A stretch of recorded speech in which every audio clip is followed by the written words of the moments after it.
Bueno, vamos a dar comienzo a la última conferencia.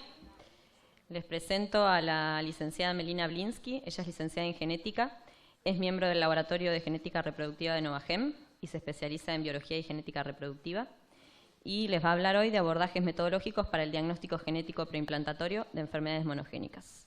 Bueno, los dejo con Melina.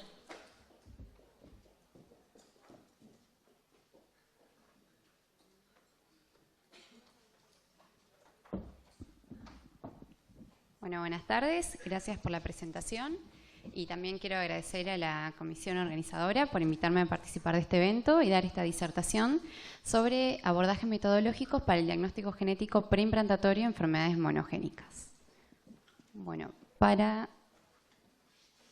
repasar, las enfermedades monogénicas corresponde a una de las categorías etiogénicas de las enfermedades de origen genético, que además de monogénicas pueden ser multifactoriales, cromosómicas, mitocondriales, y las enfermedades monogénicas se refieren particularmente a aquellas que son causadas por cambios específicos en la secuencia del ADN, alterando la función de un único gen y siendo la causa directa de la enfermedad. De este modo, las enfermedades monogénicas se caracterizan por tener un patrón de herencia definido, que es el patrón que conocemos de herencia mendeliano, y de este modo pueden ser enfermedades monogénicas de herencia autosómica dominante, donde se requiere la presencia de un único alelo mutado para que se manifieste la enfermedad. En estas parejas, donde un miembro de la pareja es portador y afectado de la enfermedad, tiene un riesgo del 50% de tener hijos afectados con la misma enfermedad monogénica. También hay enfermedades monogénicas de herencia autosómica recesiva, en el cual se requiere la presencia de ambos alelos mutados para que se manifieste la enfermedad, y en una pareja donde ambos miembros son portadores de una mutación, por lo tanto se dice que son heterocigotas, tienen un riesgo en cada embarazo de tener del 25% de tener un niño afectado, es decir, 1 de 4. También pueden haber patrones de herencia ligada al cromosoma X, es decir, que el gen donde se produce la mutación que causa la enfermedad se encuentra en el cromosoma X y puede comportarse tanto como recesivas o dominantes. Las más frecuentes son las recesivas y suele darse esta situación donde en una pareja la mujer es portadora de una mutación ligada al X recesiva, entonces sus hijos varones tienen un 50% de riesgo de estar afectados. En este contexto, una pareja con riesgo genético es aquella pareja que ya tiene un hijo que está diagnosticado con una enfermedad monogénica, o también se puede dar el caso de una pareja sin hijos con o sin antecedentes de una enfermedad monogénica que pueden ser asesorados para llevar a cabo un test genético preconcepcional, que también se conoce como panel de portadores o screening de portadores. En nuestro laboratorio nosotros realizamos este screening de portadores por la tecnología de NGS, secuenciación de nueva generación, y estos tipos de test pueden arrojar resultados positivos, es decir, que ambos miembros de la pareja compartan mutaciones en el mismo gen. Por lo tanto, esta pareja pasa a convertirse en una pareja con riesgo genético detectado. En las mismas es muy importante el asesoramiento genético, ya que el objetivo es la prevención, evitando la ocurrencia o la recurrencia de este tipo de enfermedades. Afortunadamente existen opciones reproductivas para estas parejas con riesgo de enfermedad monogénica en la descendencia y son, como podemos ver, la adopción, el tratamiento de reproducción asistida con gametos donados para reemplazar aquella gameta en la cual está segregando ese alelo mutado, también el diagnóstico prenatal y el abordaje que yo les voy a contar, que es el diagnóstico genético preimplantatorio. Antes de continuar, les quiero aclarar, estas son las nuevas nomenclaturas que se utilizan para los test genéticos preimplantatorios. En el caso para enfermedades monogénicas pasa a reemplazar a la antigua denominación de PGD, y para el caso de los test genéticos preimplantatorios de aneuploidías hace referencia al conocido PGS o screening genético preimplantatorio de aneuploidías. Bueno, en todo procedimiento de PGT, de test genético preimplantatorio, el objetivo es realizar la selección de los embriones por una condición genética específica antes de ser transferidos. Por lo tanto, este proceso ocurre en un contexto, un tratamiento de reproducción asistida. Brevemente incluye los siguientes pasos. Primeramente, lo que se debe hacer es obtener las gametas, los espermatozoides y los óvulos. Los espermatozoides se obtienen por muestras de eyaculado, también pueden ser, por ejemplo, espermatozoides de biopsia de testículo. Y los ovocitos son obtenidos de una mujer que ha sido sometida a una estimulación ovárica controlada para obtener mayor cantidad de ovocitos. una vez que tenemos las gametas, el laboratorio de embriología realiza un procedimiento de reproducción asistida de alta complejidad, que es el ICSI, que consiste en inyección intracitoplasmática de ese espermatozoide en el óvulo. Este ovocito fecundado se deja en cultivo embrionario para que en determinado momento del desarrollo embrionario se realice la biopsia. Luego el estudio genético se realiza sobre esa biopsia obtenida y posteriormente se realiza la transferencia de él o los embriones seleccionados según el resultado del estudio genético. Bueno, en todo proceso de PGT participan estos tres sectores principales. Por un lado tenemos los médicos, que son quienes van a realizar la evaluación clínica de la pareja. También es el médico quien va a realizar la estimulación ovárica controlada, va a obtener los ovocitos y también va a realizar en última instancia la transferencia de esos embriones seleccionados. Otro de los sectores importantes que participa es el laboratorio de embriología, ya que, como ya les mencioné, realiza el ICSI, la biopsia, también vitrifica los embriones en caso de que sea necesario y los prepara los embriones para la transferencia. Y el otro de los sectores involucrados es el laboratorio de biología molecular. Yo les voy a contar algunos aspectos del PGT desde este sector, que es a lo que me dedico. Bueno, pero antes de continuar les quiero aclarar algunos aspectos de los diferentes tipos de biopsia, las cuales, como vemos, se pueden realizar en diferentes estadios de desarrollo y van a implicar diferentes abordajes metodológicos. Independientemente del tipo de biopsia, lo que primero se hace es una abertura de la zona pelúcida, que es esta estructura glicoproteica que rodea al ovocito. Esta apertura se realiza por métodos químicos, métodos mecánicos o también, por ejemplo, por abrasión química con la ayuda de un láser. Los diferentes tipos de biopsias también tienen sus ventajas y sus desventajas. Por ejemplo, cuando se realizan biopsias de cuerpos polares, únicamente se puede obtener información de origen materno. En cambio, cuando se realiza biopsias de blastómeras, que se realiza en el día 3 de desarrollo embrionario, también llamado estadio de clivaje, únicamente se pueden obtener de 1 o 2 blastómeras, ya que mayor cantidad de células implicaría un impacto negativo en el embrión. Y además, el otro tipo de biopsia, que es la biopsia de trofectodermo, es a lo que se ha migrado actualmente. Se realiza en día 5 de desarrollo embrionario, también llamado en estadio de blastocisto, en el cual se reconoce al embrión por esta estructura que tiene el trofectodermo, que va a dar origen a la placenta y los anexos extraembrionarios, el macizo celular interno, que es el embrión en sí, y la cavidad virtual rellena de líquido, que es el blastocele. Entonces, las células se toman de esta porción, del trofectodermo.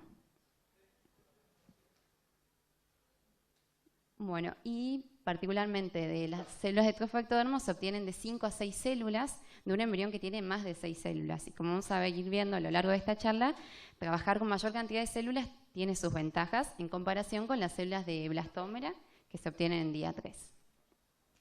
Bueno, esta es una línea del tiempo que lo que quise representar fue la historia del diagnóstico genético preimplantatorio, que comenzó hace 28 años. Lo que vemos a la derecha son los principales hitos en el campo del diagnóstico genético preimplantatorio, particularmente de monogénicas, y a la izquierda los principales avances técnicos en el campo de la biología molecular. Y como podemos ver, ha evolucionado mucho en estos 28 años y las técnicas de reproducción asistida y de genética se fueron combinando para lograr así diagnósticos más precisos y también tratar de desarrollar protocolos optimizados. Bueno, la historia del PGT para monogénicas comenzó en los años 90 con estos dos trabajos. Ambos fueron conducidos y desarrollados por el doctor Alan Handyside, a quien podemos considerar el padre del diagnóstico genético preimplantatorio. En el primer caso, lo que se realizó fue amplificaciones de regiones específicas del cromosoma Y por PCR, ya que la indicación era una enfermedad ligada al cromosoma X. Entonces, se seleccionaron y transfirieron embriones de sexo femenino. En el segundo caso, que fue reportado 2 años más tarde, fue el primer caso de diagnóstico genético preimplantatorio para fibrosis quística, en el cual ambos miembros de la pareja tenían la mutación delta F508 y se realizó mediante detección directa de la mutación por PCR. En aquel entonces, las diferentes técnicas moleculares que se utilizaban eran aquellas que estaban disponibles para la época. Básicamente consistía en una técnica de PCR que permitiera amplificar ese ADN obtenido en la biopsia a niveles detectables y otra técnica molecular que permitiera detectar la presencia o ausencia de la mutación en ese producto de ADN amplificado. Como ya mencioné, la PCR es una técnica que se utiliza prácticamente en todos los procedimientos de biología molecular, que consiste en la reacción en cadena de la polimerasa y permite la amplificación de una región específica del ADN, obteniendo millones de copias. Bueno, esto es un ejemplo de un abordaje metodológico para realizar la detección directa de la mutación en esos embriones preimplantatorios. En este caso lo que se aplica es PCR y enzimas de restricción. Lo que hace la PCR es, primero se diseñan los primers que van a ser flanqueantes a nuestra mutación, en este caso se encuentra en el exón 2, y luego ese producto de PCR se somete a la digestión con enzimas de restricción. Las enzimas de restricción son como tijeras moleculares que van a cortar en secuencias dianas en sitios específicos. Entonces, como vemos en el ejemplo, esta enzima de restricción puede cortar el fragmento amplificado porque puede reconocer su secuencia. En cambio, si hay una mutación que impide que la enzima de restricción pueda actuar, ese fragmento permanece intacto y el análisis de estos fragmentos se realiza mediante un gel de electroforesis, analizando las bandas. Bueno, si bien este abordaje de detectar únicamente la mutación tiene sus ventajas de ser un método sencillo y que no requiere equipamiento complejo y costoso, tiene varias desventajas. La principal es que para cada pareja, para cada caso, para cada enfermedad, uno debe desarrollar esos primers específicos para esa mutación que quiere estudiar. Entonces, esto la verdad es algo que demanda tiempo al laboratorio.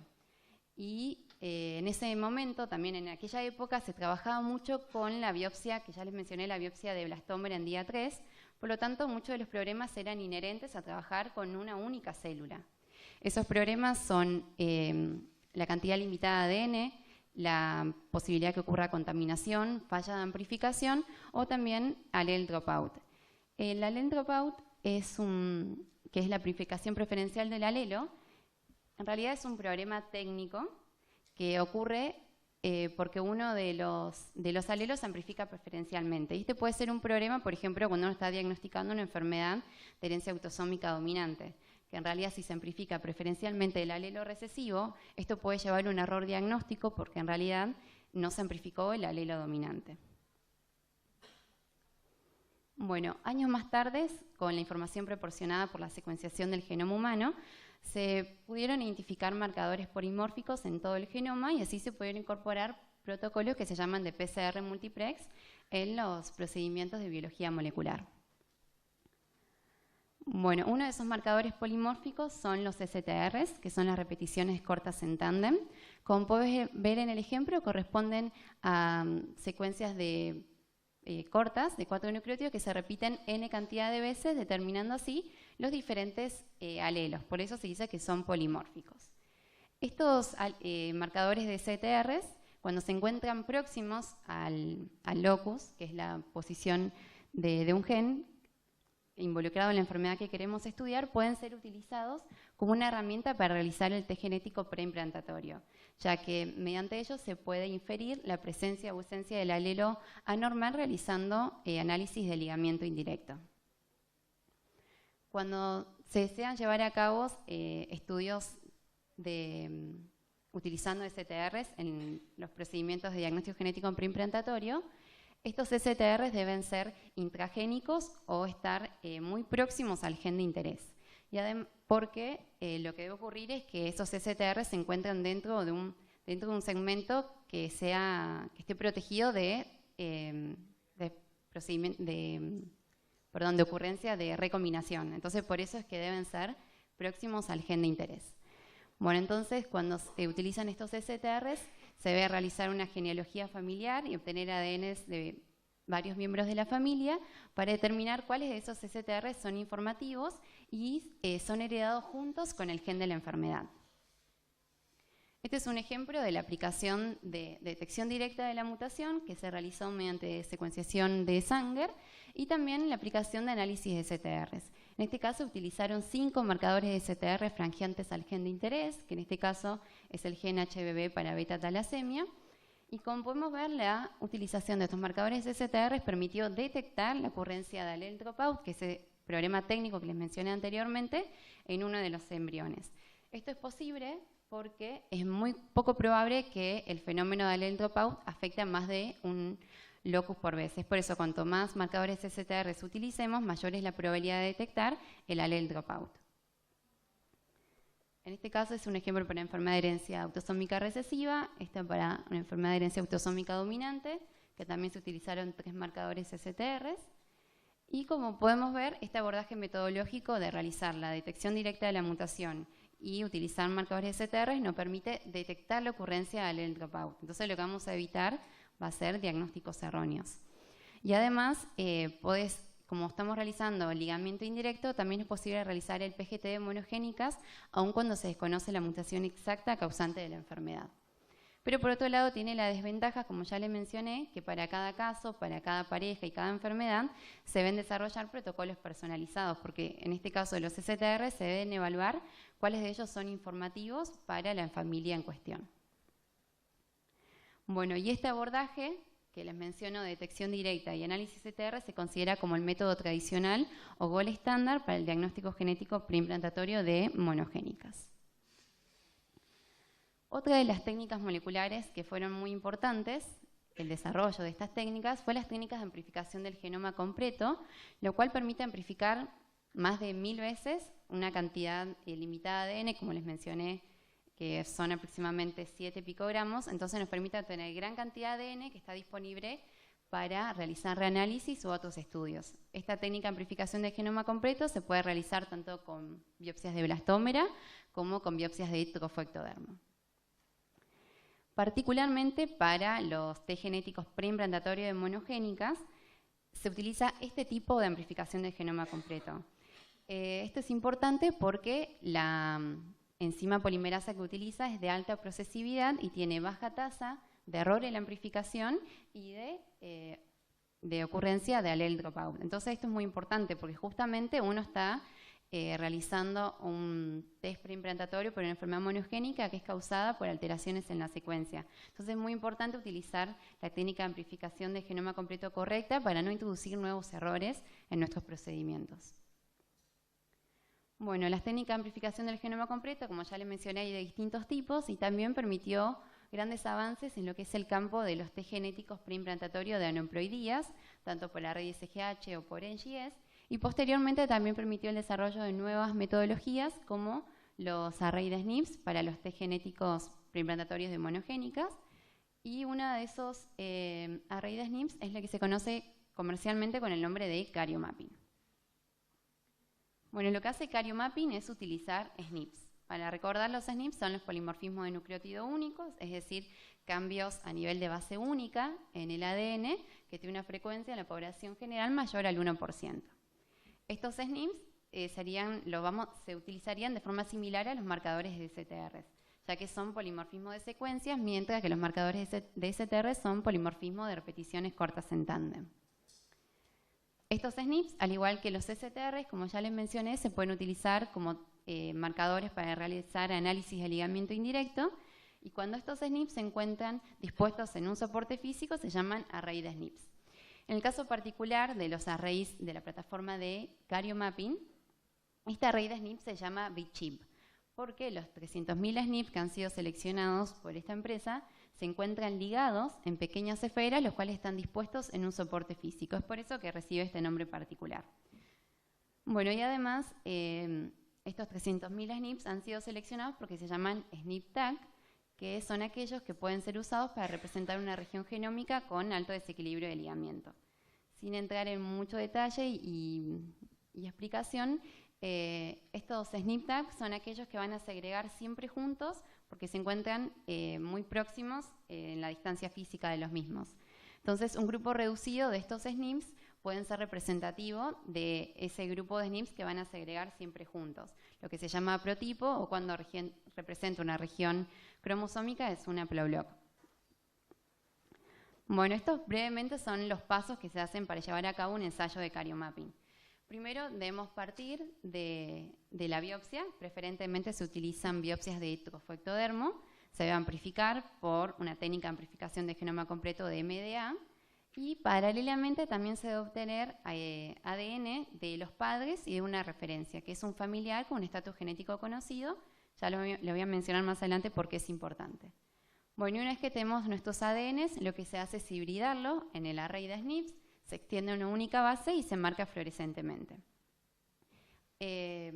Como le quería mostrar aquí, el array de SNP de Cariomapin tiene lugar para 12, pero siempre se debe disponer del trío, es decir, de la muestra del padre, la madre y la referencia, y por lo tanto tenemos 9 lugares disponibles para el estudio de los embriones preimplantatorios.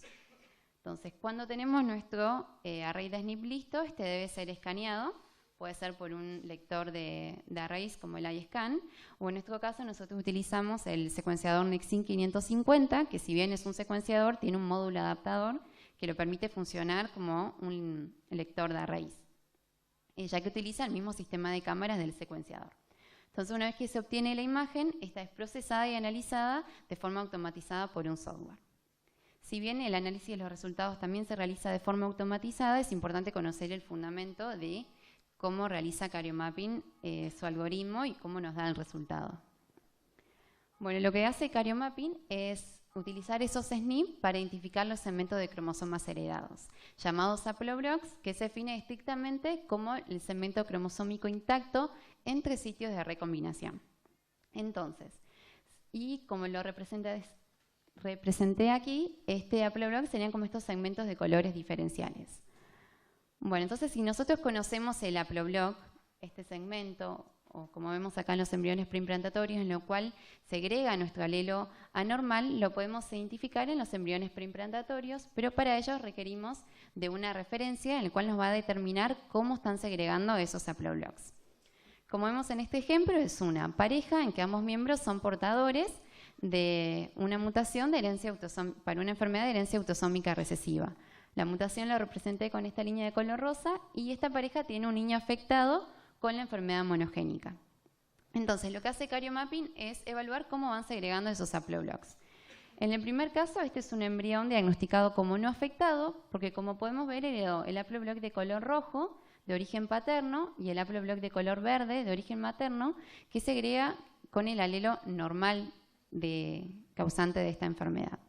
En cambio, en los dos embriones siguientes son embriones diagnosticados como portadores, ya que en el primer caso heredó el haploblock materno, que segrega con el alelo normal de la enfermedad, y en este embrión que heredó el haploblock paterno, que segrega junto con el alelo normal. Y en el cuarto caso, este es embrión diagnosticado como afectado, como vemos heredó ambos haploblocks, al igual que la referencia, por lo tanto heredó ambos alelos anormales y es afectado. Bueno, si comparamos ambos tipos de marcadores que se utilizan para realizar análisis de ligamiento indirecto, como ya les mencioné, los STRs y los SNPs, los STRs deben ser franqueantes y muy próximos a nuestro gen de interés, mientras que Cariomapin lo que hace es utilizar la información de SNPs que se encuentran en todo el genoma para realizar ese análisis de ligamiento indirecto. Además, antes les quiero mencionar que esto es importante al utilizar SNPs de todo el genoma, porque con Cariomapin podría estudiarse más de una enfermedad monogénica a la vez. O también se pueden realizar, por ejemplo, estudios para una enfermedad monogénica y también de compatibilidad HLA. Bueno, y como ya les mencioné, para cuando se desea realizar protocolos que involucren STRs, se deben desarrollar protocolos personalizados para cada caso, y lo cual demanda tiempo y para que sean puestos a punto y validados esos STRs. Cambios con Cariomapin, el flujo de trabajo es estándar para todos los estudios. Bueno, si bien Cariomapin está disponible comercialmente desde el año 2013, ya fue en el año 2009 cuando Alan Handyside presentó a Cariomapin como un método universal para análisis de genoma completo de enfermedades genéticas. Estos son los dos principales trabajos de validación de la técnica, uno en el año 2014, el otro en el año 2015, donde se realizaron casos de estudios genéticos preimplantatorios de diferentes enfermedades monogénicas de forma paralela por Cariomapin y con la técnica del gold estándar, es decir, la detección directa de la mutación y análisis de STRs. Los resultados fueron 100% concordantes con ambas metodologías y además Karyomapping reportó una tasa de detección superior del 97,7% y del 99,6%. Bueno, con el paso de los años y también con la experiencia compartida, Karyomapping pudo expandirse por todo el mundo. Al momento de la publicación de estos autores, en abril del año 2017, Karyomapping es ofrecido en más de 1000 clínicas en todo el mundo, pero únicamente desarrollado en 20 laboratorios diagnósticos, y la verdad es que la mayoría de los estudios son derivados de los principales laboratorios en Estados Unidos y en Inglaterra. Y al momento de la publicación se habían realizado 2500 ciclos. Bueno, este es un listado de las enfermedades que han sido podido llevar a cabo y resueltas con Karyomapping. Como podemos ver, tenemos enfermedades monogénicas de mayor frecuencia como fibrosis quística, beta-talasemia, síndrome del X frágil, atrofia muscular espinal, como también se pudieron llevar a cabo estudios preimplantatorios para enfermedades poco frecuentes, por ejemplo, como síndrome de Alport, síndrome de Smith-Lionel-Diopit, etc. Bueno, este es el algoritmo que nosotros hemos diseñado para llevar a cabo los casos de PGTD monogénicas por Karyomapping, que fue nuestra forma también de cómo organizar nuestro protocolo. Primero, siempre partimos del diagnóstico molecular, de la confirmación de ese niño afectado o de esa pareja por biología molecular, y se realiza una evaluación tanto reproductiva, que debe responder a la pregunta si es posible llevar a cabo el tratamiento de reproducción asistida, y también se realiza una evaluación desde el punto de vista molecular para ver si es posible llevar a cabo ese caso por Karyomapping, ya que si bien el protocolo de Karyomapping es muy sencillo, requiere una etapa de pre-PGD en el cual se evalúa la factibilidad de poder llevarlo a cabo. La evaluación de esa factibilidad se realiza utilizando el software, que es el mismo que se utiliza para el diagnóstico, y se indaga la cantidad de SNPs que tiene el array de SNPs, es decir, ese soporte físico con los SNPs para el punto, para la posición cromosómica en el cual se encuentra nuestro gen. Si bien este es un array de SNP de alta resolución, es importante saber que la distribución de todos estos SNPs no es uniforme por todo el genoma, por lo tanto hay regiones próximas al centrómero de los telómeros que tienen mayor densidad de SNPs, menor densidad de SNPs. Bueno, por lo tanto, manifiesto esta expresión que Karyomapping es potencialmente aplicable para todas las enfermedades monogénicas, pero bueno, se debe evaluar cada caso en particular. Y además, como ya le mencioné, se requiere de la presencia de una referencia, es decir, de un familiar cercano con el estatus genético conocido. Por ejemplo, para los ejemplos que le fui mostrando, la mejor referencia es un hijo de esa pareja, pero que se debe conocer el estatus genético, que ya puede ser sano, afectado o incluso portador. Otro de las personas familiares que pueden actuar como referencia pueden ser los abuelos respecto a esos embriones preimplantatorios o incluso también los tíos, pero lo importante es que se conozca el estatus genético. Y también lo que nosotros recomendamos antes del test genético preimplantatorio es realizar un screening de portadores para indagar si es que hay alguna otra enfermedad monogénica que esté segregando en la familia y que esa pareja desconozca su estado de portación. Como ya le mencioné, con Karyomapping sería posible llevar el PGT para más de una enfermedad monogénica por ensayo. Entonces, una vez que tenemos todos estos pasos completos, sí llevamos a cabo el caso de PGT por Karyomapping. Bueno, y la forma más sencilla, que si bien son algoritmos mucho más complejos, la forma más sencilla de interpretar los resultados de Karyomapping es mediante la visualización de lo que se llaman los haploblocs. Los haplotipos haploblocs paternos son representados en color azul y rojo, los haploblocs maternos en color amarillo y verde, y de la referencia son designados arbitrariamente en azul y amarillo. Y como vamos a ver en los embriones, vamos a ver patrones de haplobloc recombinantes de ambos colores. Entonces, este es un ejemplo de análisis para una enfermedad de herencia autosómica recesiva, que es la fibrosis quística, causadas por mutaciones en el gen CFTR. En este caso, es una pareja en que ambos miembros son portadores, tienen un niño afectado que actúa como, en este caso, como referencia. Entonces, si vemos cómo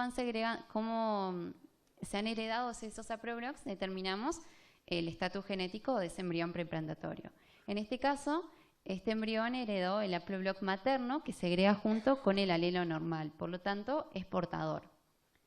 En estos dos embriones, ambos son no afectados porque han heredado ambos haploblocks, tanto paterno como materno, que segregan con el alelo normal de CFTR, y en el último caso es un embrión diagnosticado como portador porque ha heredado el haploblock paterno, el cual segrega junto con el alelo anormal.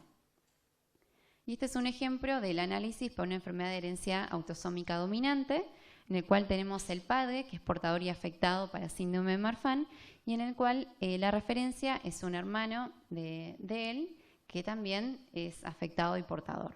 Por lo tanto, los embriones preimplantatorios tenemos el embrión número 1, que es sano, porque heredó el haploblock rojo, que segrega con el alelo normal del gen FBN1. El siguiente embrión, el embrión 2, es afectado, como vemos heredó el haploblock azul del padre, y los siguientes embriones son embriones sanos porque heredan los haploblock rojos del padre que segregan con el alelo normal. Bueno, respecto a los test genéticos preimplantatorios, existe creciente evidencia que cuando se realiza el test genético preimplantario en monogénicas más el estudio de los cromosomas aumenta las tasas de embarazo. Por lo tanto, el análisis de aneuploidías, como conocerán, se puede realizar también por diferentes metodologías. Nosotros realizamos rutinariamente por la técnica de NGS, en la cual básicamente lo que se hace se secuencian fragmentos representativos de esos cromosomas y luego mediante la cantidad de secuencias se infiere el número de copias. Por ejemplo, en este caso, esta cantidad de secuencias nos está indicando que el cromosoma 3 tiene 2 copias, mientras que esta cantidad de secuencias para el cromosoma 15 nos está indicando la presencia de una monosomía. Respecto a esto, Karyomapping nos podría aportar información del 75% de las aneuploidías, ya que permite detectar monosomías y trisomías meióticas. Sin embargo, no tiene la capacidad de detectar trisomías mitóticas. Bueno, para resumir, estas serían las principales ventajas y desventajas de la técnica de Karyomapping. Como ventajas, es potencialmente aplicable para todas las enfermedades monogénicas, no necesita el desarrollo de test personalizados y evita demora en el tratamiento del paciente, y esto para mí es un punto muy importante, ya que la verdad la mayoría de las parejas llegan a la consulta luego de unos años. Por ejemplo, han tenido un niño afectado y han pasado los años hasta que deciden encarar nuevamente un embarazo. Entonces el problema que surge ahí es la edad reproductiva de la mujer, por lo tanto lo que nos apremia es el tiempo. Y además otra de las ventajas, que si bien aún faltan estudios concluyentes que demuestren fehacientemente la utilidad de Karyomapping para el análisis de aneuploidías, por lo menos nos permite detectar trisomías meióticas y monosomías. Y respecto a las desventajas, es un método de ligamiento indirecto, por lo tanto no incluye la detección directa de la o las mutaciones, se requiere de una referencia y no es inmediatamente aplicable para mutaciones de novo, donde la mayoría son encontradas en condición autosómica dominante. Bueno, y para finalizar, estas son las principales conclusiones de esta presentación, lo cual quiero destacar que el PGT de monogénicas es una opción reproductiva para aquellas parejas que tienen riesgo de enfermedad monogénica en la descendencia, ya que permite la prevención de la ocurrencia o recurrencia de este tipo de enfermedades. Además, es la verdad un abordaje muy interesante, ya que aplica técnicas de reproducción asistida y de biología molecular, entonces se combinan ambas áreas, y que independientemente de la metodología utilizada, toda requiere una etapa previa, ya sea, como vimos con el análisis CTR, que va a llevar más tiempo, más trabajo en laboratorio, o incluso con Karyomapping, que estos tiempos se reducen, son más breves, pero en todos los casos se debe evaluar la factibilidad de poder llevarlo a cabo. Y es muy importante tener presente que cada metodología tiene una tasa de detección propia y debe ser considerada en el asesoramiento genético. Muchas gracias.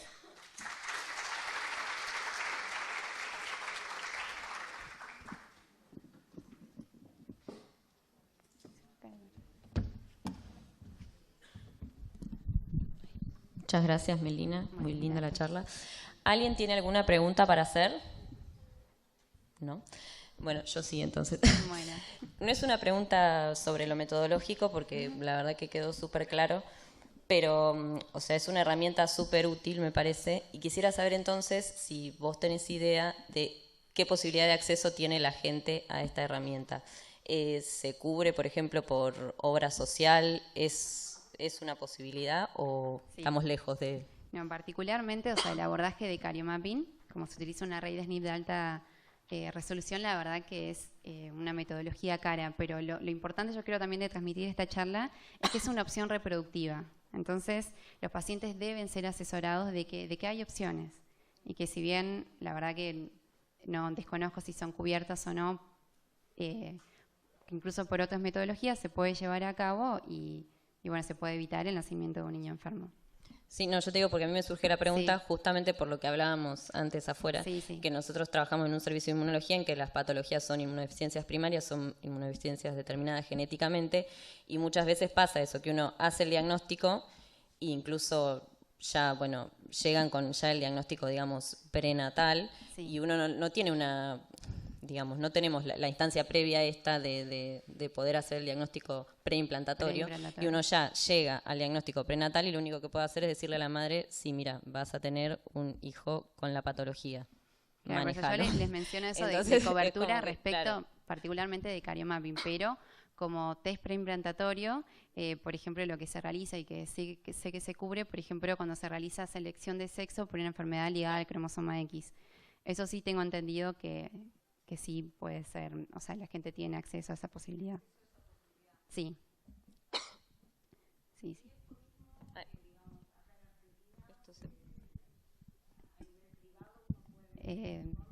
sí. Sí, o sea, cariomapping la verdad que es debido a la complejidad metodológica y también porque tenemos la raíz de SNPs, únicamente se desarrolla acá en Argentina, pero sí, se puede llevar acá.